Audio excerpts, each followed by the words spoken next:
अशोक गहलोत तो बाकी और भी नेता थे। अशोक गहलोत जिम्मेदार है, उन्होंने अपनी मनमर्जी से टिकट बांटे। उन प्रत्याशियों को जनता बिल्कुल पसंद नहीं करती थी।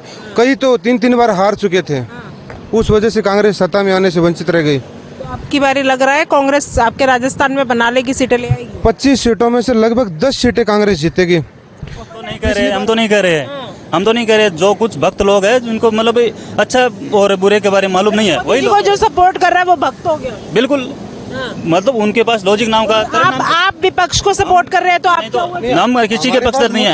हम तो कह रहे हैं कांग्रेस गई गुजरी थी, इसीलिए मोदी सत्ता में आया।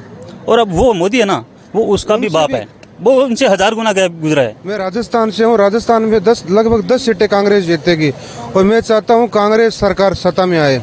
क्यों? बीजेपी ने किया क्या है? धर्म के नाम पर नफरत फैलाई है, गाय के नाम पर जनता को बेवकूफ़ बनाया है, कितनी महंगाई दी है, अग्निवीर योजना लाए, कितने किसानों को मारा, निजीकरण किया। बीजेपी के पास जनता को फायदा देने के लिए एक भी उपलब्धि नहीं है। हम तो नहीं कह रहे, जो कुछ भक्त लोग हैं जिनको मतलब अच्छा और बुरे के बारे में मालूम नहीं है, वही वो जो सपोर्ट कर रहा है वो भक्त हो गया। बिल्कुल, मतलब उनके पास लॉजिक नाम का आप विपक्ष को सपोर्ट कर रहे हैं तो आप हम किसी के पक्षधर नहीं है। हम तो कह रहे हैं कांग्रेस गई गुजरी थी, इसीलिए मोदी सत्ता में आया। और अब वो मोदी है ना, वो उसका भी बाप है, वो उनसे 1000 गुना गुजरा है। केजरीवाल, अब पूछोगे ना हमको, केजरीवाल इनसे बेहतर है काफी। प्रधानमंत्री बना दो उन्हें। क्या दिक्कत है? केजरीवाल अगर ये जो इन्होंने जो खेला है ना अभी, मैडम जी आप बताओ, अभी जो काम किया ना, आने से पहले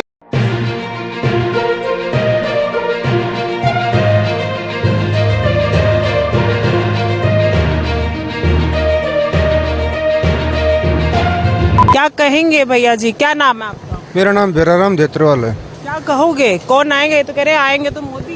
मैं राजस्थान से हूँ, राजस्थान में लगभग 10 सीटें कांग्रेस जीतेगी और मैं चाहता हूँ कांग्रेस सरकार सत्ता में आए। क्यों? बीजेपी ने किया क्या है? धर्म के नाम पर नफरत फैलाई है, गाय के नाम पर जनता को बेवकूफ़ बनाया है, कितनी महंगाई दी है, अग्निवीर योजना लाए, कितने किसानों को मारा, निजीकरण किया। बीजेपी के पास जनता को फायदा देने के लिए एक भी उपलब्धि नहीं है। उनका काम फूट डालो राज करो है। फूट डालो राज करो। हाँ, वो कहते हैं कांग्रेस फूट डालती आई है। नहीं, बीजेपी गुमराह कर रही है, जनता को सब्जबाग दिखा रही है।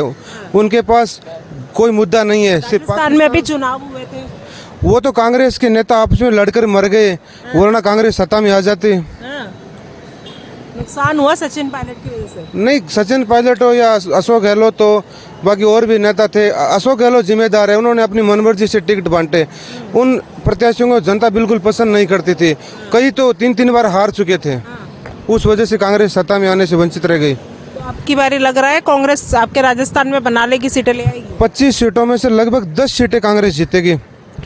पिछली बार हार का एक कारण और था, क्षेत्रीय पार्टियों के साथ गठबंधन नहीं किया था। इस बार क्षेत्रीय पार्टियों के साथ गठबंधन किया है, उसका फायदा भी कांग्रेस को मिलेगा। फायदा मिलेगा जरूर जरूर। ऐसे कहते हैं कि मोदी जी वापसी कर रहे हैं, एक बार फिर मोदी सरकार 400 पार। वो तो मीडिया वाले है ना, उनके रखेल बन चुके हैं। जनता को वास्तविक खबर दिखाते नहीं है, पूरे दिन उनकी चापलूसी करते रहते हैं। चापलूसी करते हैं मीडिया वाले। क्या नाम है आपका? मेरा शिवलाल है, मैं अभी राजस्थान से बिलोंग करता हूँ, चूरू जिले से। क्या कहेंगे? बिल्कुल, जो भाई ने बताया ये सच है। पहले तो उन्होंने 400 पार का नारा लगाया, ठीक है। उससे अगर जैसा कि कामयाबी नहीं मिली तो उन्हें हिंदू मुस्लिम वाला एंगल खेला, जैसा कि मुसलमानों को आरक्षण नहीं देने देंगे जब तक मैं रहूँगा सत्ता में, ये खेला, ठीक है। उसके बाद जैसा कि सत्यपाल मलिक जी ने भी बोला था कि जब चुनाव होंगे तो वो सरहद पर जवानों को बलि का बकरा बनाएंगे। वो अभी 2 दिन पहले हुआ है। जवान परेशान, किसान परेशान, युवा परेशान, सब परेशान है। फिर भी मोदी आएंगे, वो बोलते हैं मोदी जी की गारंटी। हम तो नहीं कह रहे, जो कुछ भक्त लोग हैं जिनको मतलब अच्छा और बुरे के बारे में मालूम नहीं है, वही वो जो सपोर्ट कर रहा है वो भक्त हो गया। बिल्कुल, मतलब उनके पास लॉजिक नाम का आप विपक्ष को सपोर्ट कर रहे हैं तो आप हम किसी के पक्षधर नहीं है। हम तो कह रहे हैं कांग्रेस गई गुजरी थी, इसीलिए मोदी सत्ता में आया। और अब वो मोदी है ना, वो उसका भी बाप है, वो उनसे 1000 गुना गुजरा है। केजरीवाल, अब पूछोगे ना हमको, केजरीवाल इनसे बेहतर है काफी। प्रधानमंत्री बना दो उन्हें। क्या दिक्कत है? केजरीवाल अगर ये जो इन्होंने जो खेला है ना अभी, मैडम जी आप बताओ, अभी जो काम किया ना, आने से पहले कोई शिक्षा स्वास्थ्य की बात करता था क्या? कोई नहीं करता था। अरविंद केजरीवाल के आने के बाद लोग शिक्षा स्वास्थ्य की बात करने लगे हैं। जेल में बैठे बैठे मुख्यमंत्री हैं, वो तो जेल में बैठे बैठे प्रधानमंत्री भी बन जाएंगे। वो तो झूठे मुकदमे में फंसाया गया है। अगर किसी के कहने से इस तरह गिरफ्तार कर लिया जाए तो फिर तो सत्यपाल मलिक जी कह रहे हैं भाई पुलवामा हमले के लिए 2-3 जिम्मेदार है, तो उनको क्यों नहीं दबोचते हैं। और निर्वाचन आयोग तो एकदम मर चुका है। नरेंद्र मोदी धर्म के नाम पर भाषण दे रहा है। क्यों मोदी जी के हाथ में वो? उनका गुलाम है, हाथ में कैसे नहीं है, सबको पता है। जो जब आचार उनको पता नहीं है जिनका जमीर मर चुका है, बाकी सबको पता है निर्वाचन आयोग की क्या हालात है। आप ऐसे कैसे बोल रहे हैं? सुप्रीम कोर्ट के वकील कब से बैठे हुए, वो भी मतलब भाई ने बोला ना, वो भी जैसे मीडिया बिक चुकी है वैसे ही वो है। उनको क्या है, मोदी सरकार है, वो क्या देगा ना। रिटायरमेंट होने के बाद उनको राज्यसभा में भेज दिया जाता है। कई उदाहरण है ऐसे, किसी को किसी बोर्ड में चेयरमैन बना दिया जाता है। मैडम जी इसके बारे में ज्यादा कहने की आवश्यकता नहीं है, आप खुद समझदार हो, आप सबको पता है। ये वोट मोदी को जाएगा, मोदी को नहीं जाएगा। राजस्थान में जहाँ जहाँ विधानसभा मोदी गया था ना, वहाँ विधानसभा चुनाव मोदी के जो समर्थक थे, उनके पार्टी के नेता थे, वो हारे थे। और सबसे बड़ा उदाहरण है राजेंद्र राठौड़, राजस्थान में जो मुख्यमंत्री बनने का दावेदार था। तारानगर विधानसभा 5 नाम थे, वो तो नाम ही गायब हो गए। तो वो वहाँ जहाँ पे उन्होंने तारानगर में सभा की थी, तारानगर में मोदी ने सभा की थी, वहाँ पर 30,000 वोटों से तो वो राजेंद्र राठौड़ है, जहाँ पर मोदी ने रैली की थी, वो हरा था। तो मोदी का कोई मैटर नहीं है। कांग्रेस जीतेगी, शुरू सीट है ना, वो कांग्रेस जीतेगी, कांग्रेस जीतेगी निश्चित।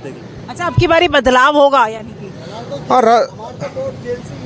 हैं? हमारा तो वोट केजरीवाल को जेल से ही है। आप जेल तो से? फ्री चल रहे हो उस बस के अंदर, आप भी तो फ्री है मैम उस बस के अंदर। फ्री से? मैं सपोर्टर हूँ केजरीवाल का। पूरे सपोर्टर। चलिए ठीक है, सपोर्ट केजरीवाल को है। दिल्ली में कितनी सीटें ला रहे हो? दिल्ली में मैम हम दिल्ली में गया, पूरे हिंदुस्तान में 400 पार नहीं करने देंगे उनको। 400 तो बहुत दूर है।